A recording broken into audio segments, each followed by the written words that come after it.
Assalamualaikum warahmatullahi wabarakatuh. Hai guys, kenalin nama aku Fitriani. Sebelumnya terima kasih buat kamu yang udah mau nonton video ini. Jangan lupa ya buat klik tombol like yang ada di bawah sini. Jadi guys, sekarang itu aku mau ngebahas tentang tenaga eksogen. Apa itu tenaga eksogen? Tenaga eksogen adalah tenaga yang berasal dari luar bumi. Sifat umum tenaga eksogen adalah merombak bentuk permukaan bumi yang merupakan hasil bentukan dari tenaga endogen. Tenaga eksogen berasal dari 3 sumber. Sumber yang pertama adalah atmosfer, yaitu perubahan suhu dan angin. Sumber yang kedua, air, bisa berupa aliran air, siraman hujan, hempasan gelombang laut, juga termasuk dengan es yang mencair. Sumber yang ketiga adalah makhluk hidup, bisa berupa hewan, tumbuhan, dan juga manusia. Jadi guys, yang termasuk ke dalam tenaga eksogen itu ada 3. Yang pertama pelapukan, kedua erosi, dan yang ketiga adalah sedimentasi. Kita bahas ke pelapukan. Apa itu pelapukan? Pelapukan adalah proses penghancuran massa batuan, baik secara fisika, kimiawi, maupun biologis. Pelapukan umumnya dipengaruhi oleh cuaca dan memakan waktu yang cukup lama. Kita bahas satu persatu dimulai dari pelapukan kimia. Apa itu pelapukan kimia? Guys, pelapukan kimia adalah suatu proses penghancuran batuan karena adanya reaksi kimia. Jadi, pelapukan kimia itu terjadi dengan cepat dan terjadi di tempat yang sangat panas atau sangat dingin. Contoh pelapukan kimia adalah batuan gamping yang melapu atau hancur karena terkena air. Yang kedua, kita masuk ke pelapukan fisika. Pelapukan fisika adalah proses hancurnya batuan setelah mengalami proses fisika. Biasanya, pelapukan fisika tidak merubah sifat dasar atau komposisi dari batuan yang mengalami pelapukan tersebut. Contoh pelapukan fisika adalah batu yang memuai pada siang hari karena suhu yang panas dan mengkerut pada malam hari karena udara yang dingin.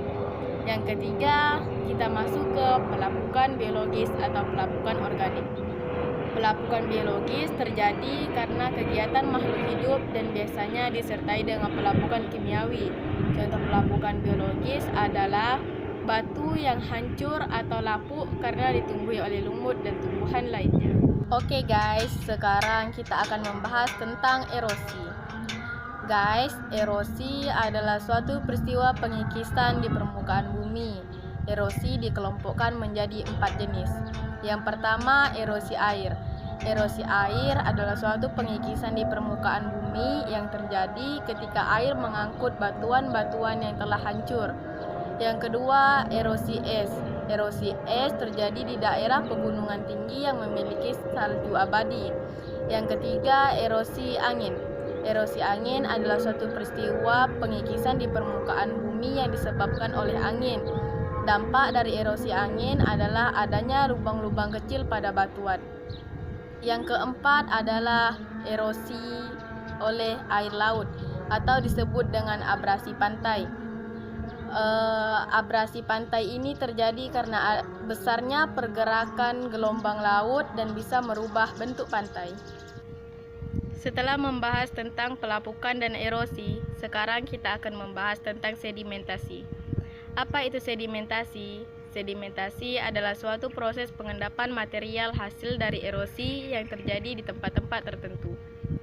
Sedimentasi dibedakan menjadi 2 jenis. Yang pertama, sedimentasi berdasarkan penyebabnya, dan yang kedua, sedimentasi berdasarkan lokasi pengendapannya. Yang pertama, kita akan membahas mengenai sedimentasi berdasarkan penyebabnya. Berdasarkan penyebabnya, sedimentasi diklasifikasikan menjadi 3 jenis. Yang pertama, sedimentasi akuatis atau sedimentasi oleh air sungai. Terjadi karena adanya material yang terbawa air kemudian mengendap di dataran rendah atau sungai. Yang kedua, sedimentasi aeolis atau sedimentasi oleh angin. Terjadi karena adanya material yang terbang terbawa angin. Dan yang ketiga, sedimentasi marin atau disebut juga dengan sedimentasi air laut, terjadi karena adanya material yang terbawa oleh gelombang air laut kemudian mengalami pengendapan. Selanjutnya kita membahas tentang sedimentasi berdasarkan lokasi pengendapannya. Berdasarkan lokasi pengendapannya, sedimentasi diklasifikasikan menjadi 5 jenis. Yang pertama, sedimentasi teristis, yang kedua, sedimentasi fluvial, yang ketiga, sedimentasi limnis, yang keempat, sedimentasi marin, dan yang kelima, sedimentasi lakustris. Pembahasan mengenai tenaga eksogen sudah selesai. Sekarang kita akan membahas mengenai tanah dan jenis-jenisnya. Tanah dikelompokkan menjadi 2 jenis. Yang pertama, tanah berdasarkan tingkat kesuburannya, dan yang kedua, tanah berdasarkan asalnya. Berdasarkan tingkat kesuburannya, tanah dikelompokkan menjadi 4 jenis. Yang pertama, tanah muda. Tanah ini memiliki tingkat kesuburan yang rendah karena mengandung unsur hara yang sedikit. Yang kedua, tanah dewasa. Tanah ini merupakan tanah yang memiliki tingkat kesuburan yang cukup tinggi karena banyak mengandung mineral dan nutrisi yang bagus untuk pertumbuhan tanaman. Yang ketiga, tanah tua. Tanah ini tingkat kesuburannya sudah mulai berkurang karena unsur hara yang terkandung pun sudah mulai berkurang. Yang keempat, tanah paling tua. Tanah ini sudah tidak memiliki kesuburan lagi karena unsur hara yang terkandung di dalamnya sudah tinggal sedikit bahkan hampir habis. Tanah berdasarkan asalnya dikelompokkan menjadi 10 jenis. Yang pertama, tanah humus. Tanah humus merupakan tanah yang berasal dari pelapukan daun dan batang pohon. Yang kedua, tanah pasir, merupakan tanah yang berasal dari batuan beku dan batuan sedimen. Yang ketiga, tanah aluvial, merupakan tanah yang berasal dari endapan lumpur sungai yang terletak di dataran rendah. Yang keempat, tanah potzolit, merupakan tanah yang terletak di pegunungan tinggi yang memiliki banyak curah hujan dan juga suhu yang rendah. Yang kelima, tanah vulkanis, merupakan tanah hasil dari letusan gunung berapi. Yang keenam, tanah laterit, merupakan tanah yang kehilangan kesuburan karena unsur hara yang terkandung di dalamnya larut terbawa air. Yang ketujuh, tanah mediteran, merupakan tanah yang berasal dari pelapukan batuan kapur.